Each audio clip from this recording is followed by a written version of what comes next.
I think the first thing to note is that your identity is important, but whoever or wherever you're traveling to, their identity is equally important. Have an open mind when it comes to learning about new cultures. It's okay to be scared about learning about these new environments because no one is going to expect you to fully integrate on the first day. So be prepared to learn as much as you can, especially during the first few weeks. And more importantly, be prepared before you go on the trip. Know what are the do's and don'ts so that you reduce that kind of a learning curve.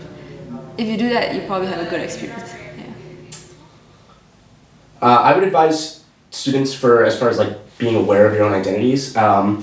Remember that you're in an unfamiliar place, especially if it's a new city, and kind of just make like whether it's a mental list or a physical list before you go in of just like the different ways that you're not going to be the same as the people that you're working with or working for, and just kind of reflecting on that on a regular basis and thinking about how those differences are showing up and to what extent you need to kind of adapt your own activities or actions or anything like that to make that work.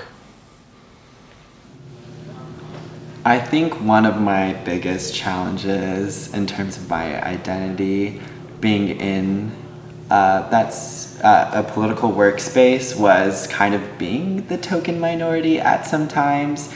I know during my experience there were times where I was asked to call upon my own experiences as a queer person of color, to explain the way in which people like me might think. And there's a particular emotional labor that is attached to that, and I think that was probably the hardest part.